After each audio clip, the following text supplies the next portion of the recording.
All right, folks, it's time to have some conversation about sports. So we're going to bring in my good friend Terry Good, and we're going to see what he's got on his mind in terms of fantasy football and maybe even some news around the regular football as well. And of course, we're going to have some conversations about the NBA, and who knows, we might even slip into some conversations about baseball because I got to check and see how my Brewers are doing. I know that they like to come out the gates real fine and see what they can do, but then sometimes they like to fade into the sunset as the season closes down. So I got to check my standards and see what they're doing right now, and if they're holding their own or if they're doing that fade thing that I really am not a big fan of. But I know they do that sometimes.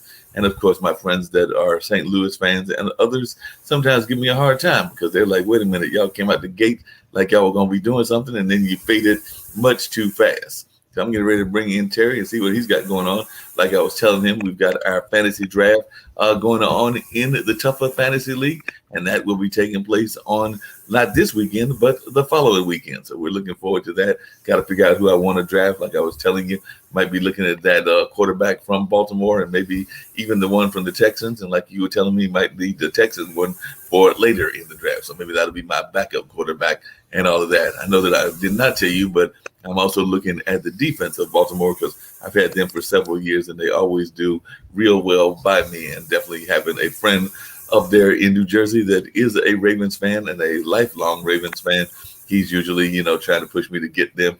And I've always found them to give me good defensive numbers, even though, unlike some leagues, our league, you get one team in terms of like the entire defense. You don't get to pick defensive players, but then you get to pick the offensive players and all of that. So if I don't get Baltimore, I might make Dean mad and go with a team that is in his same conference that I know is strong as well. So if somebody beats me to the Ravens, it might be time for the Steeler Nation. So I might have to go grab the Steeler Nation and see about that because I know that they've got a tough defense as well. So it's going to be interesting to see how this all plays out and what goes on with the draft. I've also been reaching out to some meetup groups, and I know we had a person pop in and was chatting with us on the chat line, so on the comment line, and who knows, maybe they'll join again today. But I did reach out to some meetup organizations and told them about our show, so hopefully folks will be catching it and definitely starting to engage in conversations over the next several weeks and all of that. So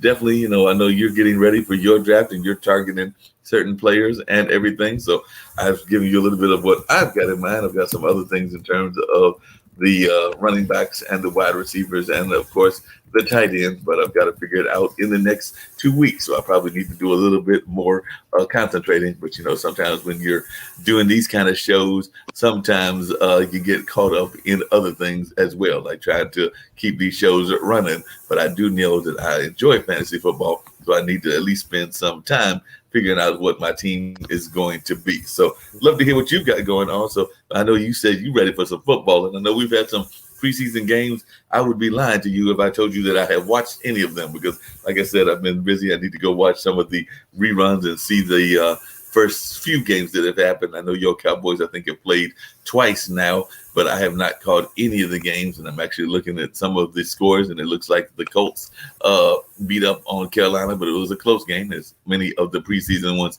are. It was 21-18, and then I'm seeing another score that is making me very sad, and to be perfectly honest, very sick, and that is the fact that I'm also a diehard Vikings fan, and I see that Denver beat up on them 33-6. So hopefully that is not a sign of things to come in the season and all of that. But definitely seeing that 33-6 score, even in preseason, is not a score that I want to see. And I am glad to report that it does look like my Brewers, I did say I would mention it in some of our conversation, and I may get back to that as well. But it does look like they're doing well because they are 72-47. So that means that they've got a pretty good record, and they're playing that team that is sometimes giving me a headache, St. Louis, and they're playing them tonight. But St. Louis's record is 61-56. So it does look like we've got a pretty good lead against them. I got to see what the rest of the standings look like, but it definitely looks like we are doing good to those Brewers that I love so dearly.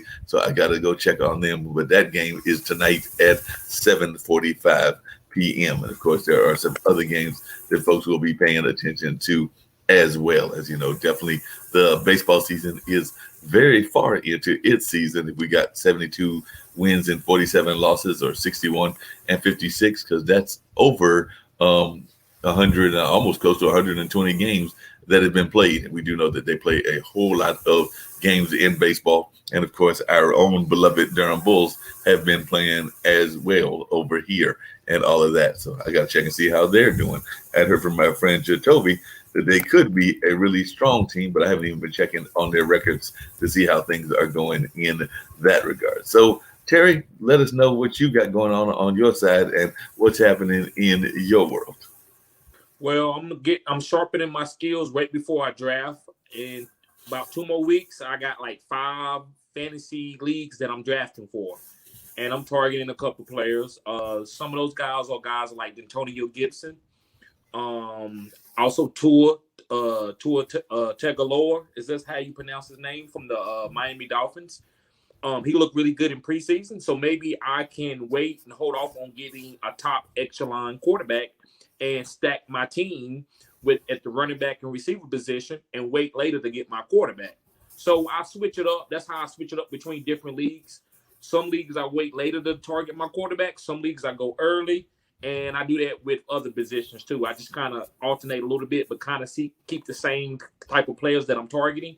So yeah, Antonio Gibson, Tua Tagovailoa, and I probably would say Terry McLaurin. Those are 3 guys I'm kind of targeting. I'm looking at and watching them in preseason to see if they're going to be part of my team this year. I hear you. That sounds like some really good things to do. I was actually looking at one of those articles in one of the sports websites, and one of the things that is always fascinating, I was just wondering, in the makeup of your own league, is that sometimes you find people that might not even be, say, avid football fans, or even avid past athletes, that because of the nature of fantasy, because it's a fun activity and everything, will sometimes get involved. I know that there have been, even in some of our leagues, some folks that got involved. I remember one year, one of the women came in and they won and everything, and I forgot how they picked their team. It might have even been a random way that they picked it, but we do find a lot of times that people love getting involved in fantasy sports, and definitely love the camaraderie that you get with your friends, and just kind of like the hanging out and all of that. So I was wondering, in your own league, is the makeup pretty much just of people that you have known for years, or is this like the different leagues? Are these people from around the nation, and is it a mixture of different people of different ethnicities, both women and men, and maybe even different orientations? Not that that would ever come up in a conversation in a fantasy league or anything, but and definitely different religions. But what kind of makeup have you found in the kind of things that you've been having with your league, and how's it been going? And has somebody maybe surprised you? Somebody that you talked to them, you found out that they weren't the biggest NFL fan, but for whatever reasons, they managed to win the contest in a year or two. Yeah, so actually, I'm playing against a guy that's blind, and he's been blind for over 6, 7 years. Oh And well. this guy knows his football, and it surprised me. We had a conversation about. I'm like, how do you know football, man? How do you don't really get to watch it? I hope you don't take this as a disrespectful. I'm asking you this. And he said, no, man, it's a great question.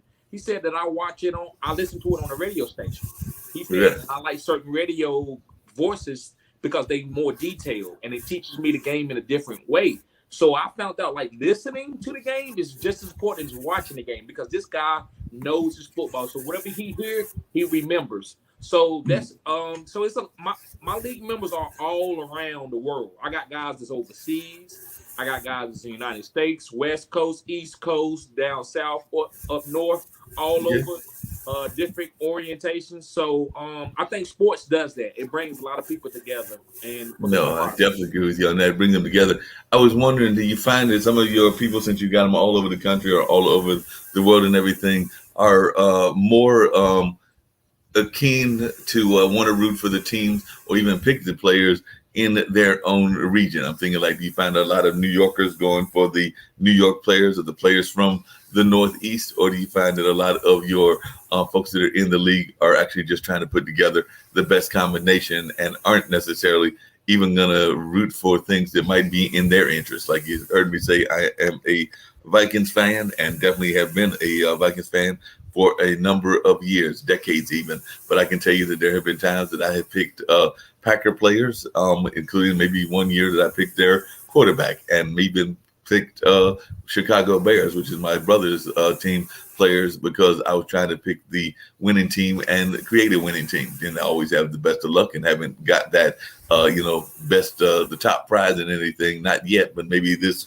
will be the year. But sometimes you try to pick folks that are going to give you the best opportunity, and they might even go against the interest of your team that you like. Like I know you're a Cowboys fan. Have you ever found times that you might actually pick a quarterback that or a player out of the Washington team, as they're known now, as opposed to, or even like another team, maybe even the Eagles that we know go against them all the time? So the leagues that I play in is mostly a lot of experts, and you can't come in there picking the team that you like Right. actually having a personalized preference, because you can get beat that way.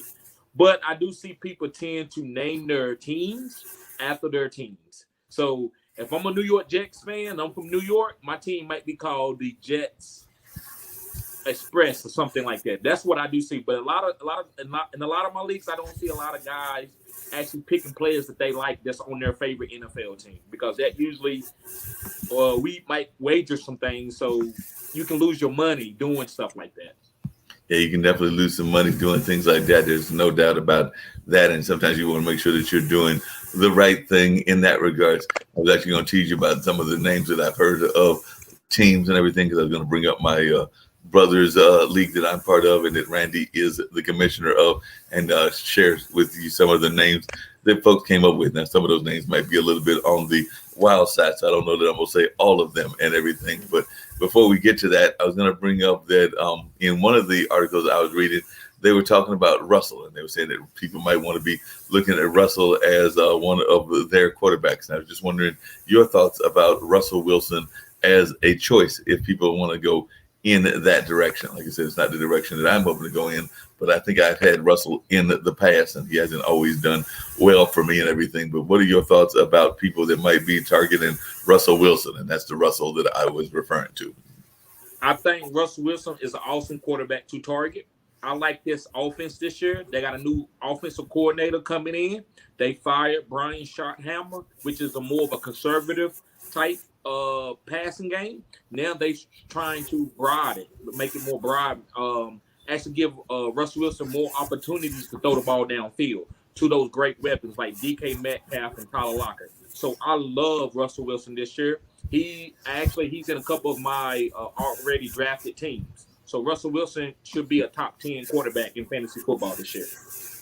Yeah, that's what they were saying. It looks like they were definitely saying that folks might want to look at Russell and everything, and they were even putting out some of his numbers and all of that. So definitely they were giving him kudos, and I'm glad to see that you are kind of going with that as well. Now, one other name that they talked out there, and I was wondering your thoughts on him, is Ryan Tannehill of the Tennessee Titans. So they were saying that since taking over as a starter in 2019, that he's got the apparently the third most TD passes over a certain stretch, and is first in the number of times that people use him and everything. So definitely a lot of folks, I guess, were picking him and using him more than they had done in the past. But I was just wondering your thoughts about that particular quarterback, Ryan Tannehill. Ryan Tannehill is up to have a big season, and the reason why is they traded. They made a trade for Julio Jones, and they already had one of the top young receivers, AJ Brown. So he had two like top 12 wide receivers on this team with Derrick Henry, which is one of the best running backs in the league. So they got probably the most weapons on the offensive side of the ball than any other team in the league. And also Ryan Tannehill has came a long way. Ryan Tannehill was going to be a quarterback that was going to be kicked out of the league like 3 to 4 years ago, because Miami, they struggled, and Ryan Tannehill was their quarterback. But once he switched teams and went to the Titans, his whole career changed. That lets you know that sometimes it's coaching. It ain't always the player. So you have to kind of wait it out and see how a player progress. So Ryan Tannehill is a quarterback that I like this year. And then again, he is a top 10 quarterback. So you pick up Ryan Tannehill if that's a quarterback that you target. Gotcha. And what do you think about Ryan Fitzpatrick? 'Cause I've heard some good things about his numbers as well. And then there's a very interesting dilemma that one team has, and I definitely want to get your perspective on that. And actually, we've alluded to it in a couple of past shows, but definitely, I think it's an interesting one. The other one I'm gonna bring up after we get to Ryan Fitzpatrick. But what are your thoughts on Ryan Fitzpatrick as a quarterback as well? Where I'm fading him. That means that I'm not picking him up. And the reason is not, I think he's good for Washington in a real world purpose. But on fantasy football, I don't want that. His ceiling is not high enough. I can get other players that's being drafted around him that's going to be better. But Ryan Fitzpatrick will have the Washington football team in a positive win. They would have more wins than losses this year. I can guarantee you that. But I don't think that he's going to win a Super Bowl there. I'm not picking him up on my fantasy football team. Gotcha.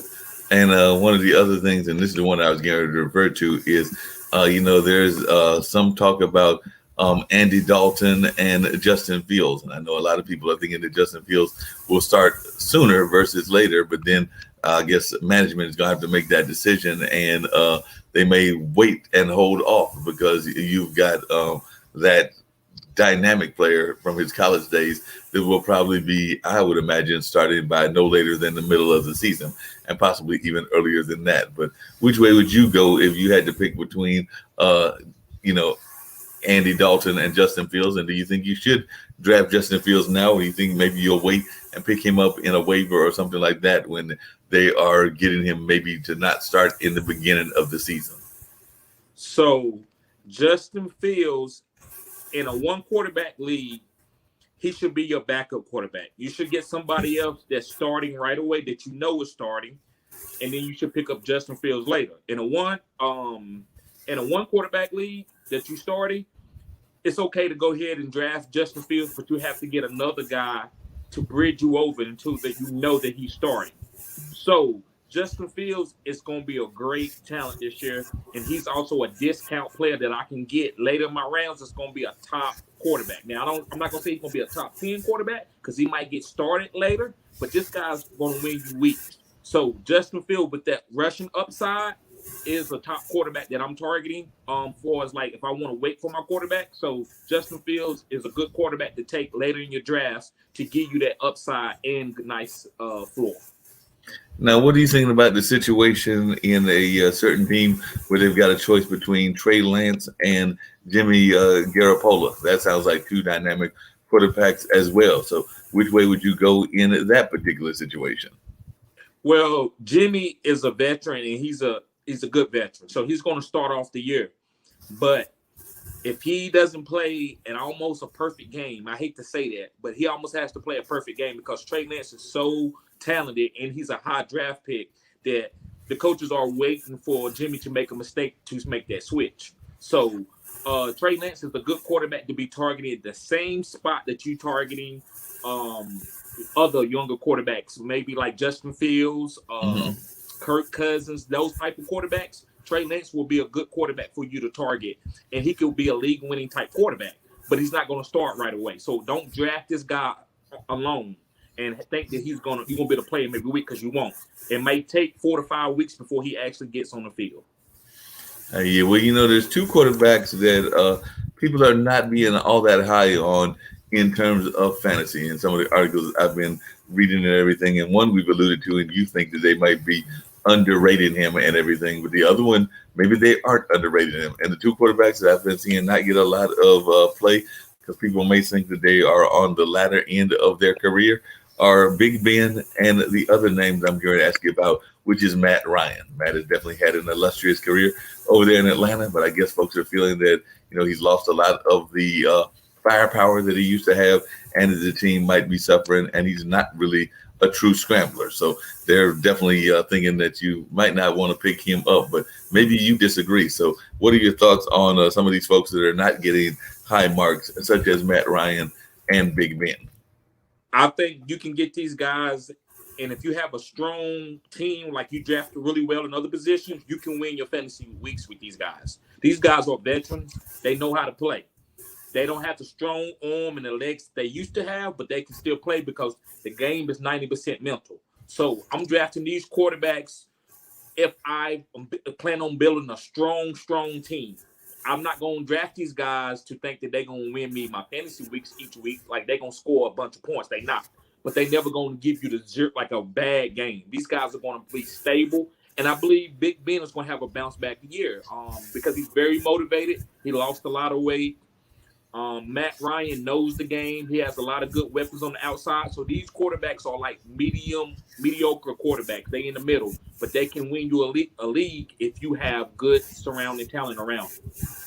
That makes a lot of sense. I was just seeing that before I get to some of the running backs. It looks like the Eagles wide receiver Smith is back to practicing 11 on 11, and it looks like they're saying that he feels good. So somebody like that might be had been hurt, but apparently is on the road to recovery. Is that somebody that you would pick up, or would you wait to see how he's doing in terms of this injury? Because, like I said, he was definitely injured, but apparently he's back to full practice because that would be 11 on 11. And he's definitely, saying personally that he feels good. But I do know that sometimes athletes will say that because they want to get back in the game, want to get back to playing on a regular and consistent basis. And sometimes they'll even go against the advice of their managers. So yes. So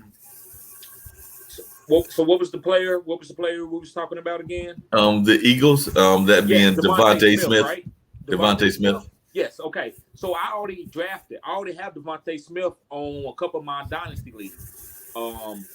I think him. I have him and Jalen Waddle. So Devontae Smith is going to be a really good receiver. He was a Heisman winning trophy guy. So yeah, that is a guy that you can target later, like than a lot of the big time receiver names, and have a player that can finish in the top 10. So I love Devontae Smith. He can win Rookie of the Year if he stays healthy. What are you thinking about one of the Chargers players? Because I've been hearing some people getting really excited about him and thinking that he's got some good up tick and everything. But what are your thoughts on Austin Eckler, who definitely a lot of folks were excited by what he's done in the past and might be looking at him as a strong player as well. So do you think that he's got some good uptick, or are you a little bit worried about him not being as strong maybe as he was in the past? No, I know it's 3 different types of leagues that most people play in. That's PPR, full PPR, and standard. Austin Eckler is a PPR monster. If you in PPR, because this guy catches the ball like a receiver. So if he's getting those points like a receiver, you actually getting both best of both worlds. You're getting a guy that's catching the ball and running the ball. And this year they talking about that he's going to have more touchdowns. He usually hasn't been the touchdown guy. They usually have a bigger back for that. But I like Austin Eckler. He's the first round to an early second round pick. So pick him up. He can be a league winning player. Well, what do you think about another person who's got some Los Angeles ties, but it's a different Los Angeles team, and that is Darrell Henderson. As a matter of fact, as I was reading one of these articles, they were making a joke about Darrell Henderson because they were actually saying that at the moment, the most famous Henderson is Henderson, Nevada. And then they were giving some facts about Henderson, Nevada, like it was known for its supply of magnesium during World War II. And they were sure that made for some fun T-shirts, but they were actually asking about the fantasy abilities of Darrell Henderson and whether he'll stack up some numbers and maybe he'll get a T-shirt and not have to worry about that particular town maybe getting some more shine than he does. But what do you think about Darrell Henderson as a running back on your team and his play with the Los Angeles Rams? Well, they have featured a top 10 running back, and in the last 5 years, the Rams have had a top 5 running back. Their starting running back that they had said that was going to be the starter went down with a serious injury. It might be a career-ending injury. Hopefully he heals.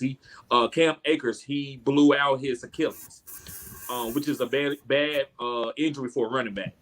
Now, Darrell Henderson is really good. He was the starter last year, but he got a lot of small injuries. If he can stay healthy, he could be a top 10 running back. And I love the offensive scheme that he's in. So the offensive scheme fits really good with this player. So all he has to do is stay healthy. I wouldn't make him an RB1, but RB2, my second running back off the board, I'll be ecstatic about it. Yeah, that makes a lot of sense. Definitely a very good way to put it and everything. I told you before that my brother is a Bears fan, so I'm actually going to bring up a Bears player and see what your thoughts are about him. And it comes out of the running back category as well, and that is David Montgomery. So he's definitely a Bears person, and definitely I was wondering, do you think that that's somebody that even I might want to kidnap? Because sometimes you like to get players from the team of the person that you are rooting for, because sometimes you just want to grab their players just because it's something nice to do, and it's also adds a little bit of fun in the competition to grab players from the teams that you know that they are rooting for and everything. So gives them a little bit of a dilemma because they got to see their player do well and they want their team to do well, but they don't want to see the player do well because that might give you more points. Yes, I love David Montgomery, man. Last year he started off as like a top 25, top 30 running back. The last 8 games he was like the running back one. They finally said, "Listen, we're gonna use him. We're gonna find out what we got," and they seen what they have. Now with Tariq Cohen, the guy from North Carolina A&T, the smaller gadget running back, he's out with a knee injury, and we don't know when he's going to start. He might start the season on the PUP list, which you have to wait 6 weeks. So with that, I don't think nobody's going to be taking any David Montgomery targets. Yes, they do have a guy in there named Damian Williams, but he's not the starter. So David Montgomery is a good running back to pick, and you don't got to draft this guy in the first or second or even third round. You can wait to the 4th round, even 5th round to get David Montgomery. That's where his ADP is. Now, what do you think? I've got another buddy of mine who's actually going to be traveling to Maryland because he's doing a concert up there this weekend and everything. But my friend Zach is a Jets fan, and another player that they've been talking about is the Jets rookie Michael Carter. So do you think that for those people that are Jets fans, whether it's in fantasy or in real life, do you think that Michael's going to do good, or is it going to be the kind of thing that he's part of a committee? Because I've also heard people talking about that there might be a committee of running backs in that area. And of course, if you got a committee, that makes it harder to get points because you never know which one is going to actually get the touchdown run and how they're going to divide that committee system if they don't have like a consistent star running back. So what is your thoughts on that particular gentleman out of the Jets, Michael Carter?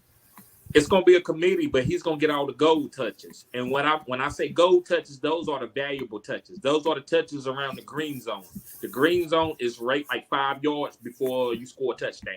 So that's the key. Find out who's going to be in the game for us running back to score the rushing touchdowns. And also, he's the best pass down back on that team. So when they pass the ball, Michael Carter will be in, and hopefully, I don't know for a fact, 100% fact yet, that he will be in there for the green zone touches. And the reason why I believe that he will be in there is because he's the most talented.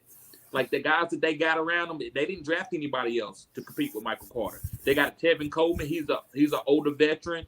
I think they got a guy left that was there from last year, P. Ryan, that he couldn't even beat out Gore, which was like a 40-year-old running back. So Michael Carter got all the potential and all the opportunity to take this job by the horns. And what are your thoughts about the Pittsburgh Steelers, Najee Harris, if we're talking running backs, and the Seattle Seahawks, Chris Carson? Najee is a young guy he's going to get a lot of workload. He's going to get 300 touches this year if he can stay healthy. The Steelers picked him up in the first round. I think he was it was only 2 running backs drafted in the first round this year. So Steelers, if they drafted you in the first round, which they don't always draft a lot of running backs in the first round, they expect you to get a bell cow workload. So I think Najee Harris is going to get all the opportunities. I think you can take him in the early second round or even late first round. It just depends on what type of league that you're in. Chris Carson, he stays injured a lot. So he would be my last running back that I would draft. But I'm not targeting him because I don't like the draft running backs that can possibly get hurt. And he's been hurt the last 3 years. He plays, but he's also misses a lot of games. So I'm not picking up a lot of Chris Carson. Now, speaking of folks that can be good for you, but they can also scare you because you never know how they're going to come out and everything because they can be inconsistent, particularly depending on the team they're on. What is your thoughts about the Washington football player, Terry McLaurin? Because I've definitely heard some people think that he's done some good numbers and can definitely give you some good scores and everything. But like I said, he is on a team that can be very inconsistent. So I know that's going against your Dallas team, and you probably want them to lose every game anyway. But what are your thoughts about him as a pickup in terms of the wide receiver side? And come So to think of it, I'm going to mention one of your players as well. And in that okay. same vein, what is your thoughts around CD Lamb or Lamb, who is a Dallas Cowboys person?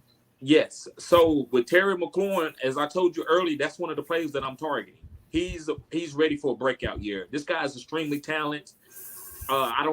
He's probably one of the best receivers in the league, but nobody knows it because he hasn't played with great quarterbacks. Now with CD Lamb is, as far as the ball in the air, man, he's he catching the balls with one hand. He's jump balling. I think he's the most talented receiver on the team. He's not the best receiver yet because Amari Cooper still is, but talent. So long as Dak Prescott is healthy, CeeDee Lamb is going to be a top 24 receiver, and Terry McLaurin is going to be a top 12 receiver. So those two guys that you're saying, you can draft them. It just depends on where you at in your draft. So those guys are really good targets to draft in your fantasy league for us wide receiver. Oh, that makes a lot of sense. Now, there's some players, as they get older, of course, they don't get as much shine as they used to get or in the past. But there are a couple of established veterans that I guess are not getting the same kind of shine. And that's probably because, of course, they're older and people are thinking that they have gone past their prime and all of that. So I was going to bring up a couple of names in that category and hear your thoughts on them, because one of those is Michael Thomas with the New Orleans Saints. Of course, he's been around forever and has had some great upticks and everything. And the other is Julio Jones with the Tennessee Titans. So both of those I know don't always get the best kind of love because they are older players. So what is your thoughts about those two players? And in Julio's case, he might even make it eventually into the Hall of Fame. But what are your thoughts about those players as folks that you might want to pick up, or are they in the last days of their career and you don't want to bother with them at all? Yes, they are in their older days, but this is the time that you squeeze the orange. You squeeze it for everything you got. Don't be scared to draft. This guy can be a league-winning player, even if he don't play every week. When you draft him, that's what you're getting. But this guy can go for 30, 40 points in a week. So you can't fade this type of guy. So Julio is a guy that I'm targeting. I know he might not be in the league after maybe 2 to 3 more years, but I'm fine with that. Because he still has a lot to give, I feel like, in the league. When I watch his speed, I watch his ball skills, it's still top. Michael Thomas is just injured. That's all. I'm still drafting him and holding on to him because he could come back in the middle of the league, in the middle of the year. But I'm not drafting him early. I'm waiting to late, maybe round 12 or later. And Michael Thomas might be traded. So if you're in a dynasty league, he can go to another team that's a really good quarterback like he had with Drew Brees and keep his career going. So these two players, don't worry about their age. If they fall to you and you're looking for a receiver and you're trying to win a championship this year, they can do it. Now, if you drafted in Dynasty and you're building a young team, you might not want to draft these guys. But these guys is going to be a big part of a championship for somebody. And speaking of people that have been big parts of championships in the past, but definitely are on their ladder in, and I'm actually going to go on the tight end side now. What are your thoughts about Jared Cook and Robert Tonyan? Because Robert Tonyan has definitely been with the Packers and has definitely done some great things with the Packers and everything. And definitely Jared Cook has played with a couple of teams, but now he's with the Los Angeles Chargers. So what are your thoughts about those two folks that are also on the older side of the spectrum and may not get as much shine as some of the other ones? I just wonder your thoughts about them. And I guess I can add one that I had heard was getting good shine, which is another one of my Vikings, which is Irv Smith. So I was wondering your thoughts on those three: Irv Smith, Robert Tonyan, and of course Jared Cook. So Jared Cook is a little older than the Teeth. So I'm not. I'm streaming, and streaming means that I'm not drafting him. If he's out there on the waiver wire, I'll pick him up for certain weeks, but I'm not drafting him. I do think he's going to have 4 or 5 good weeks out of him, but I'm not going to draft him and try to play him and get it. I'm going to mostly have to stream it. Tonyan, that's a guy that you draft. Not super early, but you draft him. He will finish as a top 12. The reason why, because he has a elite level quarterback that's going to throw him the ball. Tonyan is young. he's like older, but he hasn't played a lot, so he still is learning, and so he's going to get better, and you can actually have some dynasty value with him because I feel like he's only going to get better. What was the Irv Smith Jr., which is one of my favorite tight ends. Irv Smith Jr. is like Shannon Sharp. You know, Shannon Sharp wasn't the biggest guy. He wasn't the best blocker. But when you put him in the pass, like in the pass down, or you put him in a passing route, this guy was going to get open. And this is Irv Smith. So Irv Smith with those two weapons on the outside in that running back with Dalvin Cook, Adam Thielen, and Justin Jefferson, Irv Smith is going to get one-on-one coverage with linebackers all day, and that's where he's going to eat. So I like Irv Smith. He actually is one of my tight end targets that I'm targeting this year.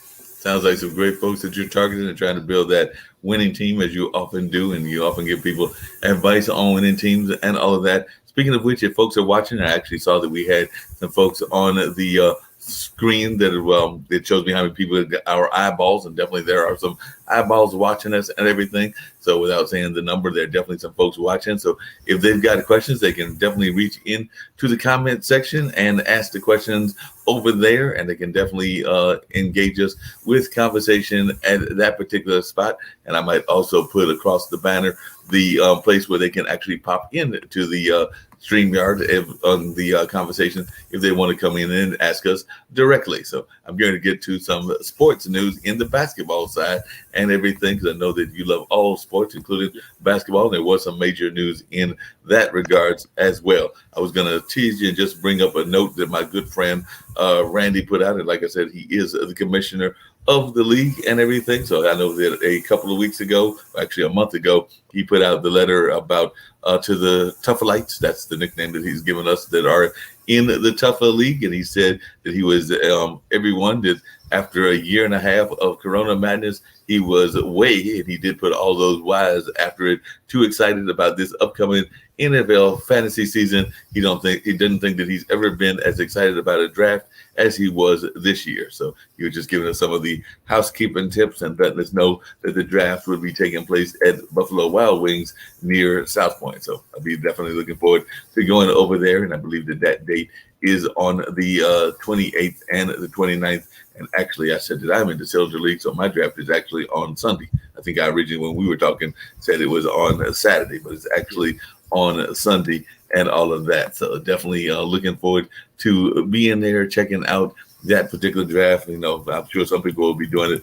online, but I'm hoping that I will get to actually be at the physical location, because it's always a lot of fun when you're talking junk to people as you're drafting along and all of that. So that'll be a fun draft, and I am looking forward to it and hearing what folks have got to say and who they're picking up and who I'm picking up as well. So I said I would give you some of the names of the teams, because you're right, names can be fun as well. So, you know, one of the teams, which is actually Randy's team, or one of his teams, so I think he's got more than one, is the Raven Anteaters. That's right. You know, you got to have those Raven, not Raven, but those Raven Anteaters. We've also got Alpha for Life, Black Panther, the Apex Predators, Tony's team, the UV Hustlers, Public Enemy. My team is called Giving You the Blues, because I am a blues fan, and I'm hoping that sometimes I win and I'm actually giving the opponent the blues. So Giving You the Blues is the name of my team. We've also got Gonzo's Revenge and Demolishing Desperados, Capital Punishment, and Them Boys, because, you know, I do have a couple of folks that are fans of the Cowboys, like you are as well. So they call themselves Them Boys. And we also have some names that I might not put out there, because they might have a little bit of sauciness to them and everything. I'll just say that one of them is Kiss My, and you can imagine the rest of it. But there are some other names that are even worse than that. But, you know, the names can be fun as well. So it's going to always be fun hearing the names of teams and all of that. So that's some of the teams names that are out there. And of course, we have fun with all of that. But the 76ers, as I get ready to put out the information, and I want to hear your thoughts, and then I'll put out that link in case people want to jump in to the conversation, everything. But, you know, they just signed on yesterday morning. Well, actually this morning. That's right. They signed this morning a extension that Embiid signed a multi-year extension. It's a 4-year supermax deal for Joel Embiid, worth a projected $196 million. I don't know about you, Terry, but I would take just maybe 1/100th of that. I don't even need the full 196 million. Just give me 1/100th of that, and I'll be a happy camper. But the exact amount will be determined by the salary cap in 2023, 2024 when the extension begins. And the extension is the most important business in what's been quite a summer so far for Philadelphia. However, all of this could change if the 76ers trade their other all-star, which is Ben Simmons. With Embiid signed up for long-term, where does Philly stand? So that's the question I'm asking you is, what do you think about Philly's stance in terms of signing Joel Embiid to this long contract? And do you think that that means that Mr. Simmons is on his way out on some sort of a trade deal and all of that? I'd love to hear your thoughts as to whether he's on the way out or whether he's going to be able to be a part of a two-star team and everything. And then I'm going to bring up, because we do have, believe it or not, it's August. And even though, we're dealing with all kinds of things, the holidays are around, the NBA season is around the corner as well. And of course, they've already put up some big showdown games that we'll be talking about, including some Christmas Day games. And I'll mention those after you tell me what you think about this Joel Embiid situation. Joel Embiid is probably the most talented big man and skilled big man that I ever seen. Now, he's not the best. He's not the best, but skill, you can't tell me something that he can't do. He can dribble. He can shoot from anywhere on the floor. He can post from anywhere in the flow. He can pass. He's not the best passer, but he's above average passer. And he's 7 foot, and he can run. So this guy is a stream athletic. So they need to, while he's in his prime, they need to compliment him with somebody so they can try to go and get this championship if they want to win one. Now, Ben Simmons is talented too, but it's up to him if he want to be humble and he really wants to make his game better. He's been so coddled all his life where he can't do any wrong, where he don't want people like chastising him about his game, saying that you need to work on your shot. You need to do this more. He's kind of acts like he's above reproach because he's been a phenom since he was 15 years old, maybe even 14. So it's up to Ben. If Ben doesn't want to be humble, then he needs to be traded. He needs to go somewhere else where he can do what he wants to do. But if he sit down with some of the general managers and stuff like that, and he work on his game, he can be a great player, and he can help contribute to this team winning the championship because he's one of the best defensive players in this league.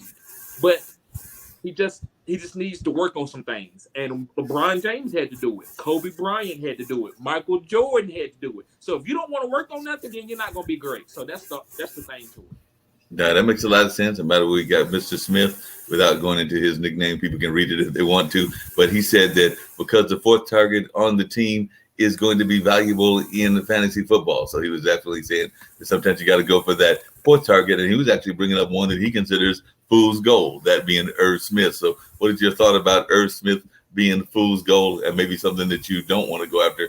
But I think a fool's gold, that's something that can be definitely harmful for you and everything. But what are your thoughts about going after Irv Smith? And I'm going to also bring across the banner and everything in case either he or others want to jump into our conversation. So they can definitely click on that link and pop in and talk with us and everything.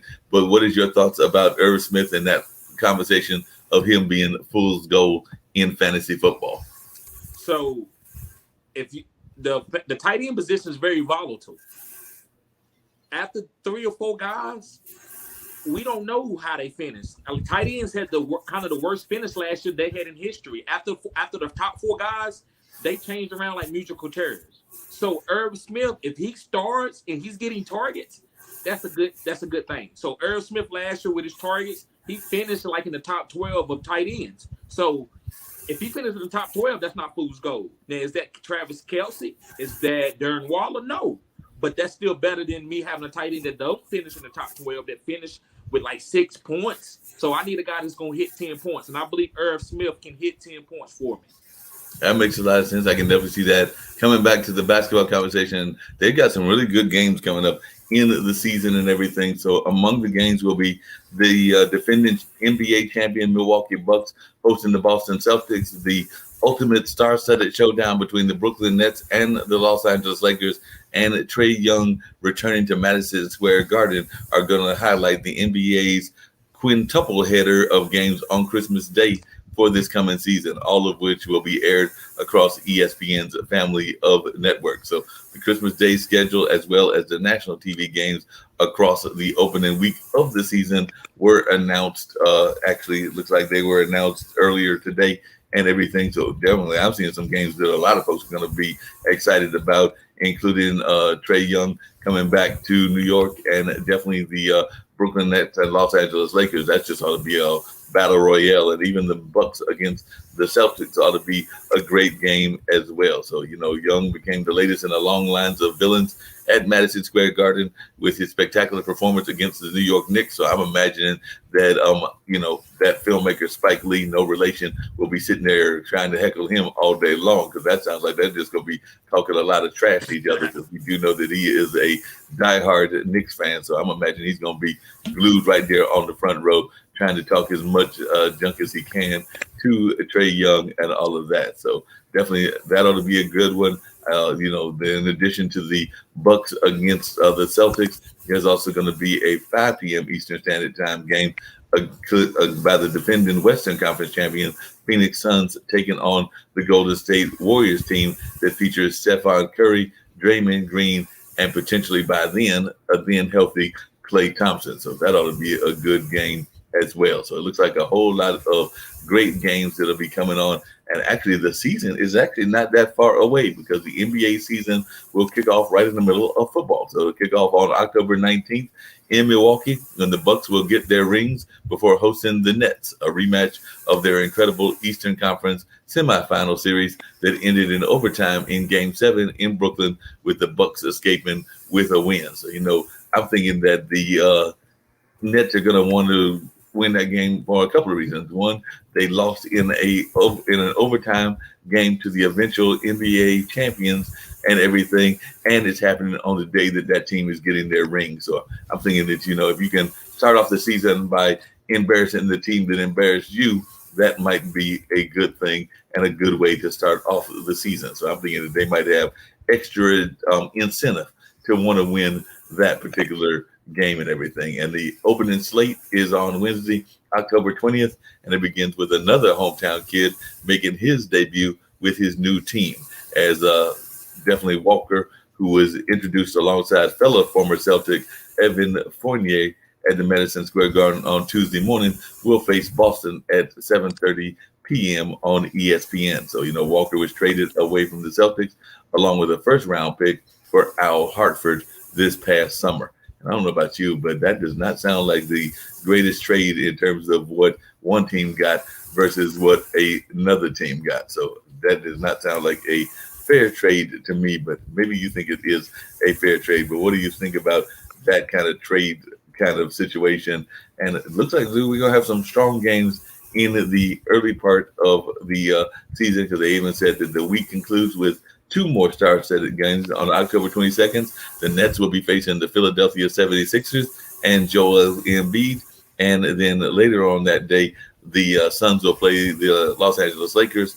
And definitely that ought to be some great games as well. So it looks like they definitely have stacked up the early part of the season with some amazing games and plays and all of that. So it ought to be interesting. And I see that a player that I actually like a lot, because he was with the Clippers when Doc was there. He's with a couple of other players, but it looks like the Memphis Grizzlies are trading guard Patrick Beverly, who I think is a sometimes underrated player, but he does some amazing things and everything, to the Minnesota Timberwolves. And in return, the Grizzlies are going to get Jared Culver and the forward Joncho Hernan Gomez. So definitely, I'm thinking that, the team that's getting Patrick Beverly is getting a lot more on the uptick. So I'm thinking that could be a strong trade for the definitely for the Minnesota Timberwolves and all of that. But it looks like he has hit the trading block once again, because the Grizzlies acquired Beverly from the LA Clippers in a trade that sent Eric Bledsoe to Los Angeles. So it looks like he's been traded back and forth, and right now it looks like he's heading toward Minnesota. Yeah, so I I think these trades that you said wasn't really for talent. It was just more like, let me get these players off before I get caught with them and I can't do anything with them anymore because I'm paying them a lot of money. Kimber didn't really work out, not the way they thought in Boston. And Patrick Beverly, they just, I don't think they can handle his intensity and his attitude anymore. Because I don't understand why they would make that trade. Drew Bledsoe is not going to do what Patrick Beverly did. But Patrick Beverly, if you don't have a strong locker room, a guy that's maybe boisterous, and I'm talking about Kawhi Leonard, Pat Beverly can maybe be kind of toxic. And I'm not calling him a toxic player, but if you don't have the right leaders, his personality can get toxic. And I think they just wanted to move forward with him. And he had a lot of good trade value this year because he played really well in the playoffs, where his defense intensity helped them go to a game 7 with the Suns. No, I definitely agree with you on that. Another one that got a nice extension recently was Boston Celtics guard Marcus Smart. He agreed to a 4-year, $77 million contract extension, and the extension, which begins with the 22-23 season, is the maximum allowable off of Smart's $14.3 million salary for 2021-2022. The deal does not include a player option, and he's definitely been a strong player as well. So looks like another person that is got a nice check in reward for kind of the things that he has done in the past. So definitely it'll be interesting to see how that plays off and everything else. So definitely it'll be very interesting and all of that. And another thing that they were talking about was teams that did well recently in free agency. And of course, everybody's been talking about the free agency moves made by the Lakers, but it looks like the Nets did not do bad either, because the Nets definitely got some things as well. But even though they lost Jeff Green's versatilities, they have recovered well. Blake Griffin is a nice fit on both ends. They retained Bruce Brown on the 1-year qualified offer, and they nabbed a bigger, meaner version of Brown in James Johnson. So it looks like they definitely got some players, and then they also got Patty Mills as well. And then, of course, they were able to retain Kevin Durant on an extension. So it looks like that team might be very strong as well. I know that everybody's looking at how strong the Lakers are, but it doesn't look like Boston has done the Nets have done too bad either. So it does look like the Nets might have done good in their sense also. And do you ever get into or watch, because sometimes that can be where you find out players that you didn't know about, and of course that's going on now. But it's always interesting sometimes seeing the summer league, because sometimes you can find some amazing players that even have breakouts and become stars in the NBA that decide and develop their skill set through the summer league. So definitely, I'm always fascinated. Sometimes we've even had not so much summer leagues, but what I call all-star leagues right here in the Carolinas. Like I know they used to have that thing at Central that would include a combination of college players and NBA players, and maybe even some from high school, but they would always have that competition over there. First at North Carolina Central, then I think they moved to Raleigh, and then eventually, of course, it stopped because of COVID and other things. But who knows, maybe after we get back to normality, we can start seeing those again. But have you ever attended to one of those, or have you ever followed some of those summer leagues or some of those what some people might call all-star type leagues? Yes. You remember Allen Iverson used to come Yep. to UNC Chapel Hill every year. He would play his way into shape. He wouldn't go and do like running like everybody else would. He was just like, no, I'm gonna play in the summer leagues. And so he would go to Chapel Hill and play against like other pro players and other college players and some high school players. So yeah, I went, that's a couple of them I went to. I think I went maybe about 8-9 years ago, maybe longer than that. But let me see what else did you ask? I'm sorry, Mark. Did you No, that ask? was just asking you to attend one of those. It's interesting seeing athletes get into other sports. And I'm actually going to bring up football again, because we have a football player that has officially become a two-sport star, and that is Alvin Kamara. Do you know what other sport Mr. Kamara has recently gotten involved with? No, you actually beat me to the spot. I ain't heard about this. Yes, the New Orleans Saints running back has been named as NASCAR's first ever growth and engagement advisor on Sunday, continuing his growing relationship with the sport over the past year. So He said that I'm so excited they carved out a role for me. I got an office. I got a key card. I feel like I've never had a job besides the NFL. So I got two jobs now.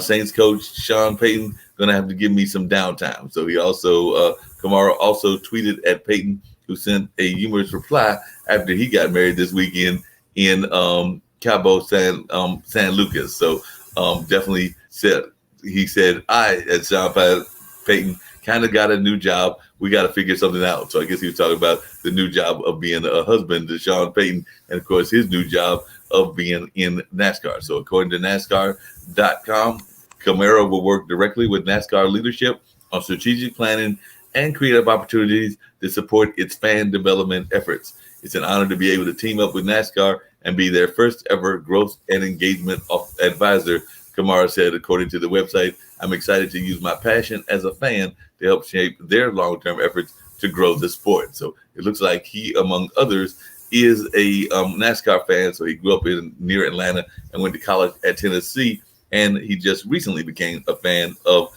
NASCAR. He first emerged as a public supporter of NASCAR on social media last June after the organization banned Confederate flags from its racetracks. And then NASCAR then invited him to attend his first race at the Homestead Miami Speedway, where he came out to support driver Bubba Wallace, who pushed for the policy change and debuted a Black Lives Matter paint scheme. So definitely in February, he decided to sponsor driver Ryan Fargas through Kamara's juice bar chain in the Xfinity Series race at Daytona after he learned that Vargas had no funding. So it looks like he's definitely gotten involved and put his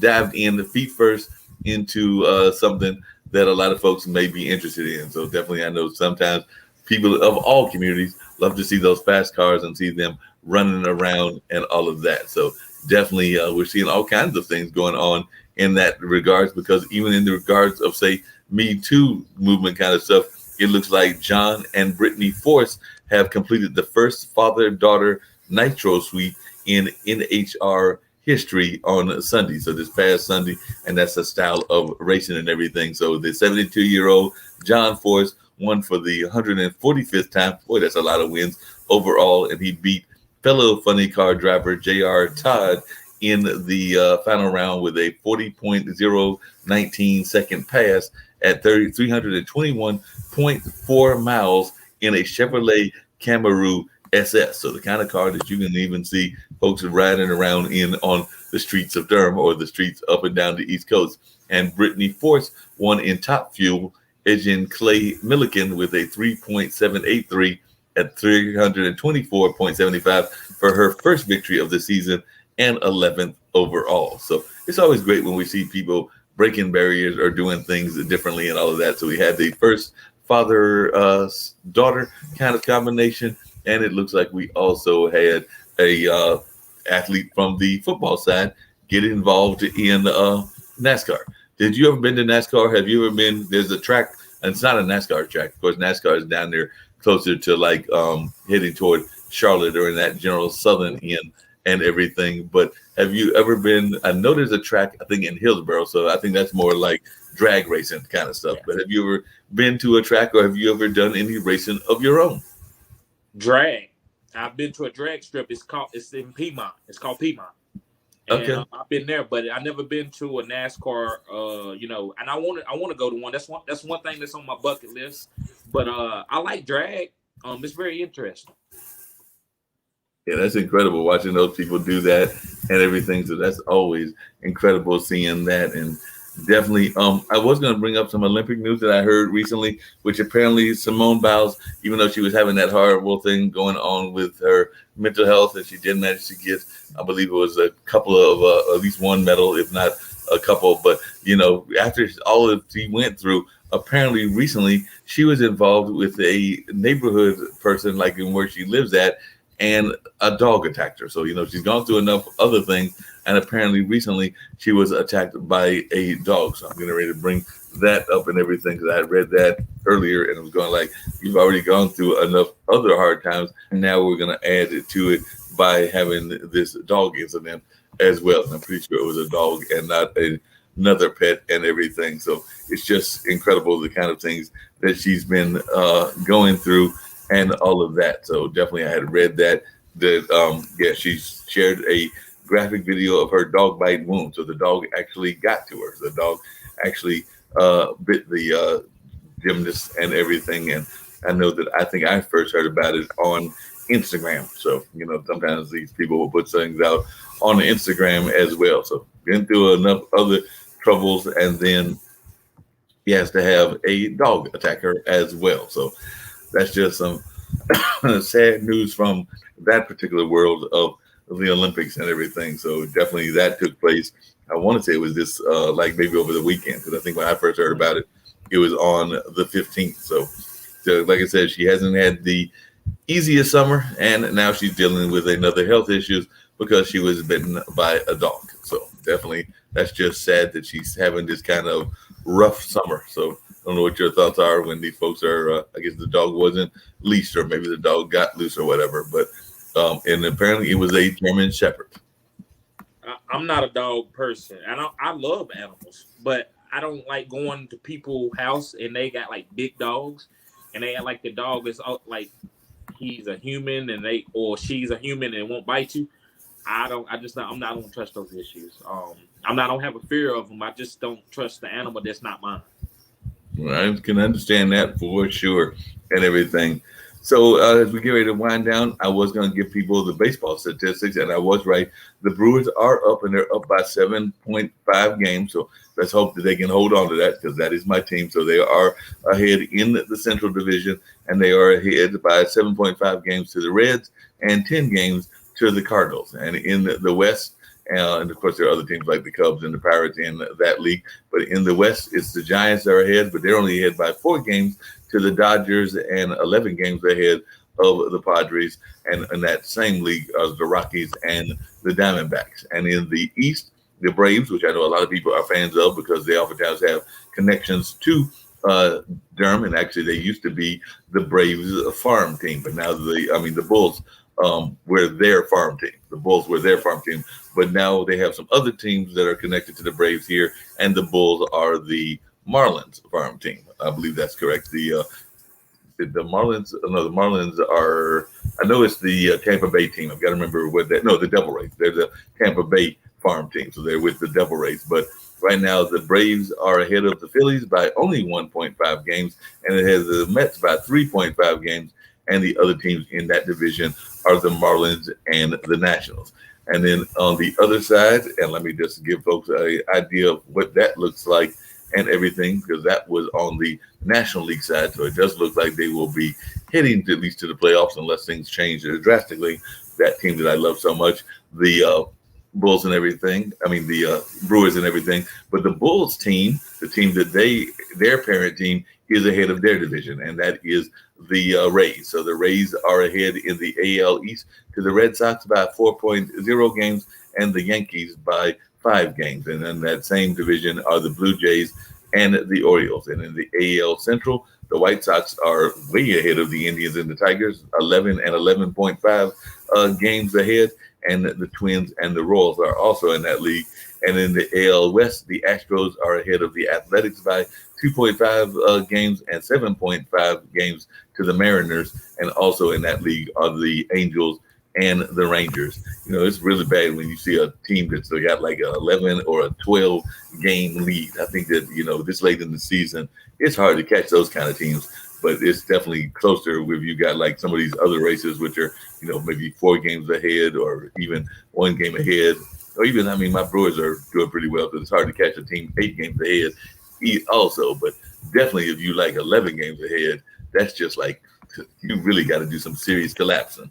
Not saying you can't collapse, but you got to do some serious collapsing to lose that kind of league and all of that. So definitely fascinating to see some of these scores. And like I said, as we get closer and closer to baseball season, we will find out how they do and if they make it into the World Series, because that's what everybody is shooting for, is the World Series. And of course, that is a very powerful thing. And of course, we came close to having a team do well, but then they didn't do well once they got to the playoffs because we did have the Hurricanes make it to the playoffs in hockey, but then they couldn't do anything once they got there, and they did not get the championship. So there's all kinds of sports happening here. We've even got soccer here in the area, meaning North Carolina, and we've got definitely.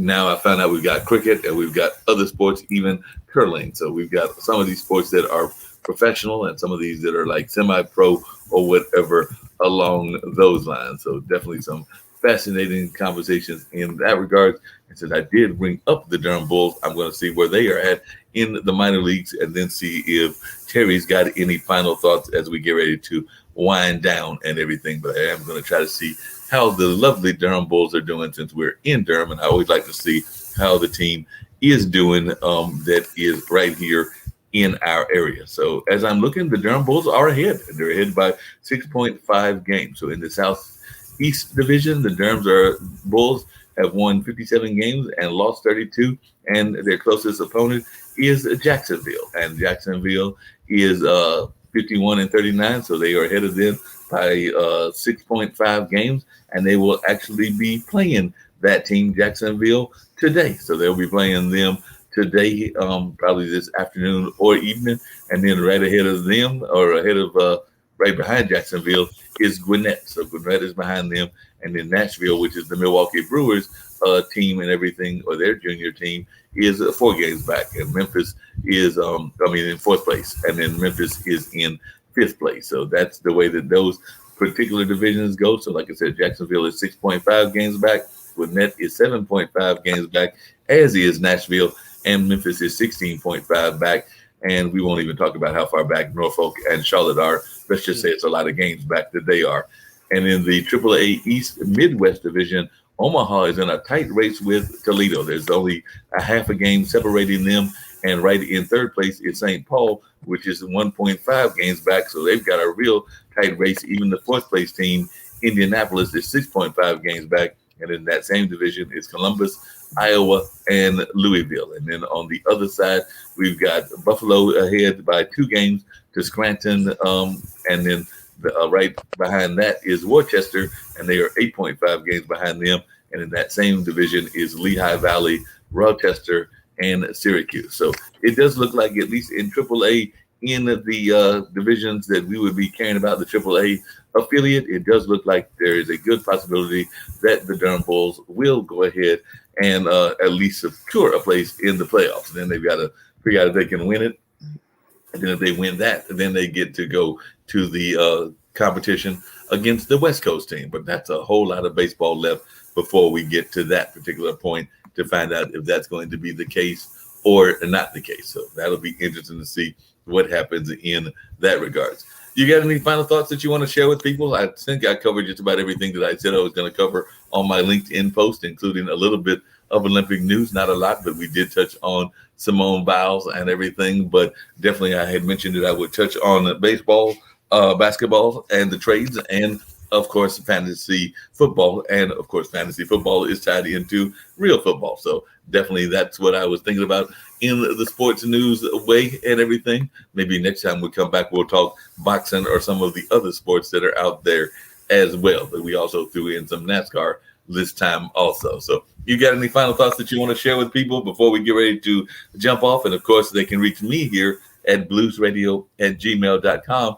if they want to jump on one of these links, or if they just want to talk either fantasy sports or just real sports as well, or if they just want to get in touch with us to give us their thoughts about things that they would like to share in the sports world. So, of course, my email is bluesradio@gmail.com, and I'm sure that Terry, when he gives his ending remarks, will give you his ways that he can be reached as well. So we definitely want folks to, of course, go to the YouTube site and go to that site so that they can actually sign up with the YouTube and connect with International Broadcast Media, because, of course, we like to get more subscribers here as well. And I know that definitely Terry wants more on his site also. So definitely trying to build up our audience both for the network as well as for Terry also. So definitely, if you got any thoughts or concerns, if you got things that you want to share, it's bluesradio@gmail.com for yours truly, Mark Lee. And I'm turning it over to Terry right now.